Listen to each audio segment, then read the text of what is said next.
अस्सलाम वालेकुम नाज़रीन, उम्मीद आप लोग खैरियत से होंगे। मैं हूं हसन हाशमी, डीएनएन न्यूज़ में खुशामदीद। डोनाल्ड ट्रंप की जानिब से आज एक बयान आया कि जनाब भारत पाकिस्तान पर एक और हमला करना चाहता था और उस हमले को करने से मैंने रोका। यानी उन्होंने एक मरतबा फिर ये क्रेडिट लिया है।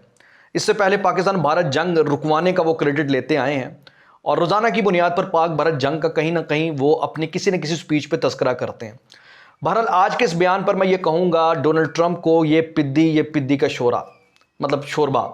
मकसद यहाँ पर यह है कि जिस भारत का तस्करा करते हुए डोनाल्ड ट्रंप आज ये बयान देकर न जाने क्या मैसेज देना चाह रहे हैं। मैं एक तो उसकी हकीकत आपके सामने रखूंगा और साथ साथ डोनाल्ड ट्रंप की भी वो हकीकत रखूंगा जो पहली बार आपके सामने आएगी या आपके सामने उसका इजहार होगा। इससे पहले ये मेरा चैलेंज है, किसी ने इजहार नहीं किया डोनाल्ड ट्रंप क्यों पाकिस्तान की इतनी तारीफ करते हैं या फिर पाक भारत जंग का इतना तस्करा क्यों करता है। पहली दफ़ा इस राज से भी पर्दा उठ जाएगा। लेकिन इस सारी सूरत पर बात करने से पहले मैं आपको यह बता दूं कि आज का दिन भारत की बर्बादी का दिन है। हकीकी मानों में आज हम कह सकते हैं कि दुनिया भारत के लिए तंग हो चुकी है, धरती भारत के लिए तंग हो चुकी है और इस सिलसिले में किसी और ने नहीं, कनाडा ने भारत की कमर तोड़ कर रख दी है। जो कमर तोड़ झटका आज इंडिया को कनाडा की तरफ से लगा है उसकी पूरी तफसील अभी थोड़ी देर में आपके सामने मैं पेश करने जा रहा हूं। लेकिन उससे पहले ज़रा मैं पाकिस्तान के अंदर फितनउल हिंदुस्तान का जिक्र कर दूं। और फितनउल हिंदुस्तान में अभी ताज़ा तरीन जो बदमाशियां जारी हैं और मुझे अब इस पर हैरानी हो रही है कि इस पर आखिर हमारी रियासत या हमारा कानून इतना बेबस क्यों है। वो ये है कि चंद ख़वातीन हैं और उन चंद ख़वातीन ने अडयाला आने के नाम पर सड़कों को ब्लॉक करना शुरू किया। ये जो वीडियो आप साथ साथ देख रहे हैं, इस वीडियो के अंदर आप ज़रा ये देखिए कि अलीमा खान और इमरान खान की बाकी दो बहनें अपने चंद लोगों को साथ लेकर बैठ जाती हैं और जिस दिन आती हैं उस दिन सड़क ब्लॉक कर देती हैं। और सड़क ब्लॉक करने के बाद वो कैसे उकसाती हैं और कैसे धमकाती हैं, उसके लिए जरा ये वीडियो देखिए। तुम लोगों को गैरत नहीं आई है, बेगैरत के बच्चों, खुदा तुम लोगों को गैरत करे, अल्लाह करे तुम लोग मर जाओ सारे। आमीन आमीन। सड़क के ऊपर घसीट रही थी वो औरतें बेगैरत। तुम लोग ये मरियम नवाज के साथ करके देखो, कुत्ते के बच्चों, ये याद आना था तुम लोगों को। आज तक हम शराफत में बैठे रहे हैं। मैं आपको बता रही हूँ सारों को, हम शराफत में हमने हर इनका असूल फॉलो किया है। आज जो उन्होंने मेरी बहन सड़क में घसीट रही थी ये औरतें। आप ये देखें कि ये वो अलीमा खान, ये वो खातून बैठी है जो रियासत से भी इतनी ताकतवर है कि ये 11 इसके वारंट गिरफ्तारी जारी हो चुके हैं नाकाबिल जमानत के। अदालत कह रही है कि इसे गिरफ्तार करके पेश करें और ये रोजाना दंदनाते फिरते पाकिस्तान की सड़कों को ब्लॉक कर रही है, लेकिन किसी की हिम्मत नहीं हो रही कि वो इस खातून को पकड़ के अदालत में पेश कर सके। अच्छा जी, आपने जरा इनकी जबान चेक की है, कैसी गुफ्तगू करती हैं और कैसे इनकी वो कहते हैं बॉडी लैंग्वेज है। अच्छा, अभी आपको ये भी बता दूं कि आज इन्होंने ये कहा है कि हम अडयाला में गए हैं। अच्छा, मुलाकात कोई नहीं हो रही इमरान खान से, लेकिन बाहर आकर वो पैगाम दे रही हैं कि जी इमरान खान ने कहा है आज़ादी या मौत।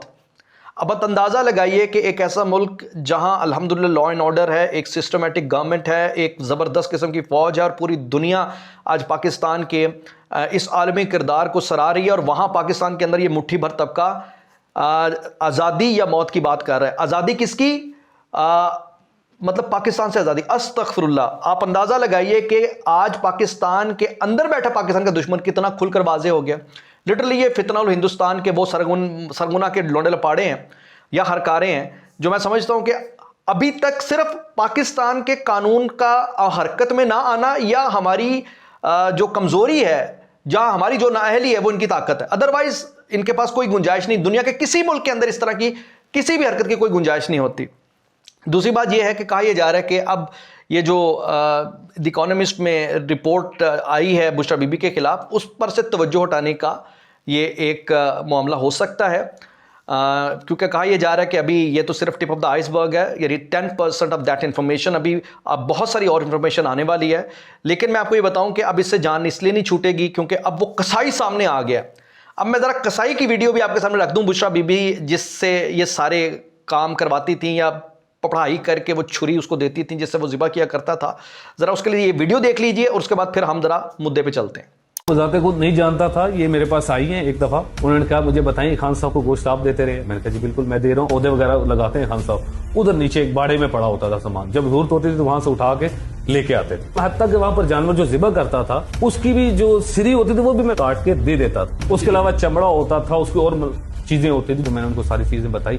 फिर मैंने उनको ये समझाने की कोशिश की कि मोहतरमा देखें, खान साहब के घर जो गोश्त जाता था, खोपड़ियाँ भी जाती थी जादू के लिए। खैर नाज़रीन, अब आ जाए ज़रा उस मामले की तरफ कि कनाडा ने भारत की कैसे आज कमर तोड़कर रख दी है। वो कमर ऐसे तोड़कर रख दी है कि कनाडा की गवर्नमेंट ने ऑफिशियली इजाज़त दे दी है सिख फॉर जस्टिस मूवमेंट, जो कि खालिस्तान के लिए, कि वो रेफरेंडम करवाए। यानी ऑफिशियली कैनेडियन गवर्नमेंट ने सिखों को कहा है कि अगर वो भारत से आज़ादी चाहते हैं, भारतीय पंजाब से अगर वो खालिस्तान चाहते हैं, एक अलहदा मुल्क चाहते हैं, तो रेफरेंडम करें। इससे पहले अमेरिका के अंदर रेफरेंडम हुआ था, बरतानिया के अंदर हो चुका है, अब कनाडा के अंदर ये रेफरेंडम जो होने जा रहा है, इस रेफरेंडम में बाकायदा जो सिख रहनुमा हैं उन्होंने तमाम सिखों से दरख्वास्त की है कि 23 नवंबर को आकर अपने वोट का इस्तेमाल करें, रेफरेंडम में हिस्सा लें और दुनिया को बता दें कि वो भारत से आज़ादी चाहते हैं। इधर एक छोटा सा मुट्ठी भर तबका फितरल हिंदुस्तान के लोग आज़ादी और मौत की बात कर रहे हैं जिनकी कोई हैसियत ही नहीं। दूसरी तरफ आप देखेंगे रियल टाइम बारूद के ढेर पर बैठा भारत, जिसने पाकिस्तान पर दोबारा हमला करना था बकौल डोनाल्ड ट्रंप के, उसकी हालत यह है कि वहां मुख्तलिफ आज़ादी की तहरीकें चल रही हैं और खालिस्तान तकरीबन अब आज़ादी के दहाने पर पहुंच चुका है। और यह मैं समझता हूं कि यह क्रेडिट पाकिस्तान का है, क्योंकि पाकिस्तान इंसानियत के साथ खड़ा है।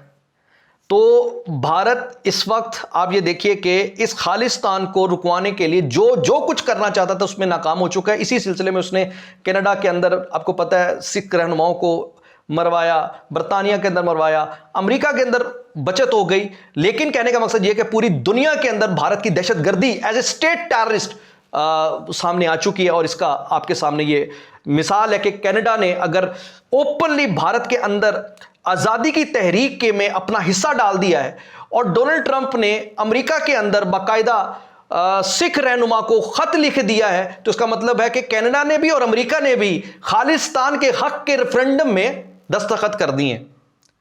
तो यह है पिद्दी और पिद्दी का शोरा, यानी इनकी कोई हैसियत ही नहीं है और ये पाकिस्तान पर हमला करने चढ़ दौड़ने हैं या करना चाह रहे हैं।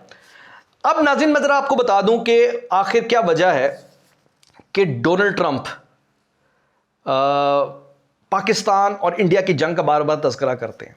आज ये पहली दफ़ा आपके सामने मैं राज खोलने जा रहा हूं। इसकी बुनियादी रीज़न ये है कि जब ऑपरेशन सिंदूर हो रहा था, इंडिया पाकिस्तान पर हमला कर रहा था, तो उस वक्त इंडिया के साथ इसराइल बराह रास्त इन्वॉल्व था, एलानिया इन्वॉल्व था और ओपनली उनके ऑपरेटर्स इंडियन आर्मी के साथ पाकिस्तान पर हमला कर रहे थे। और उस वक्त जब डोनाल्ड ट्रंप से पूछा कि जनाब इस जंग के बारे में आप क्या कहते हैं, तो उस पर डोनाल्ड ट्रंप ने कहा भाई ये इनका ज़ाती मामला है, मैं इस पर बात नहीं कर सकता।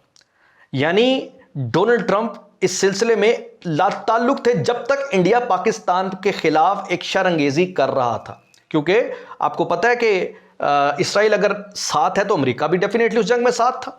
लेकिन जब पाकिस्तान ने जवाबी हमला किया बुनियाल मरसूस, तो अचानक डोनाल्ड ट्रंप बीच में आ गए और डोनाल्ड ट्रंप ने कहा जी मैंने ये जंग बंद करवाई और अपना किरदार अदा किया। ये बेसिकली भारत को नहीं बचाया, उसने ये इसराइल को बचाया। और आपको मैं भी ये बता दूं कि डोनाल्ड ट्रंप को जब ये बताया गया कि पाकिस्तान की फौज ने जिस तरह रिटेलिएशन किया है और जिस तरीके से जवाबी हमला शुरू किया है, ये पूरे भारत को जहां तबाह करेगा वहीं इसराइल भी बर्बाद होकर रह जाएगा, जिसकी वजह से डोनाल्ड ट्रंप साहब हरकत में आए और इसमें उन्होंने अपना पूरा झुकाव पाकिस्तान के पलड़े में डाल दिया और तमाम नफरतें भारत के पलड़े में डाल दी, सिर्फ पाकिस्तान को मुतमईन करने के लिए। ये सिर्फ पाकिस्तान को रोज मुतमईन करने के लिए बयानात देते हैं, ताकि वो हकीकत जिसके बारे में हर अब कोई जानता है, यकीनन पाकिस्तान और पाकिस्तान के इदारे जानते हैं कि इस ऑपरेशन सिंदूर के अंदर ये इसराइल की इन्वॉल्वमेंट का मतलब अमेरिकी इन्वॉल्वमेंट थी। ये एक आलमी जंग थी और इस आलमी जंग में पाकिस्तान ने यह कामयाबी समेटी है। तो ये बेसिकली पाकिस्तान को रोजाना जस्टिफाई करते हैं कि मैं बिचनी है गैसी, या फिर उसको कवर करने की कोशिश कर रहे हैं कि जो मेरे से होगी गलती हो गई। इसी वजह से बार बार फील्ड मार्शल को बुलाते हैं, बार बार पाकिस्तान की आवाम की तारीफें करते हैं, इसलिए बार बार ये अब एक मरतबा उन्होंने शुद्धनी ये छोड़ी है ना, तो इंशाल्लाह कोई बात नहीं, हमारी तरफ से ये बयान खुलकर हमारे फील्ड मार्शल ने दे दिया है कि मई को भूल जाएंगे आप, ऐसा जवाब देंगे कि आपकी नस्लें याद रखेंगी। और अमेरिकी सरजमीन पर खड़े होकर फील्ड मार्शल ने यह कहा कि अगर पाकिस्तान के खिलाफ कोई ऐसी एटमी हरकत की तो फिर इंशाअल्लाह हम आधी दुनिया को खत्म करके खत्म होंगे। फिर तो भाई ये तेवर थे पाकिस्तान के जिसने आज इनको हिला और दहला कर रख दिया है। और ये पाकिस्तान के तेवर ही हैं कि आज खालिस्तान इंशाअल्लाह बनने वाला है। हमें हिंदुस्तान जाने के लिए खालिस्तान का वीज़ा लेना पड़ेगा, यानी खालिस्तान की सरजमीन से होकर जाना पड़ेगा। और इस तरह हिंदुस्तानियों को पाकिस्तान आने के लिए किसी ने विजिट पर आना है तो वो क्या उसे कहते हैं कि वीज़ा लेकर खालिस्तान के हदूद को क्रॉस करते हुए पाकिस्तान आएंगे। तो अब इस वक्त इन मामलात में अगर इस तरह की कोई बात करेगा तो फिर उस पर हम यही कहेंगे कि जनाब तुफ है।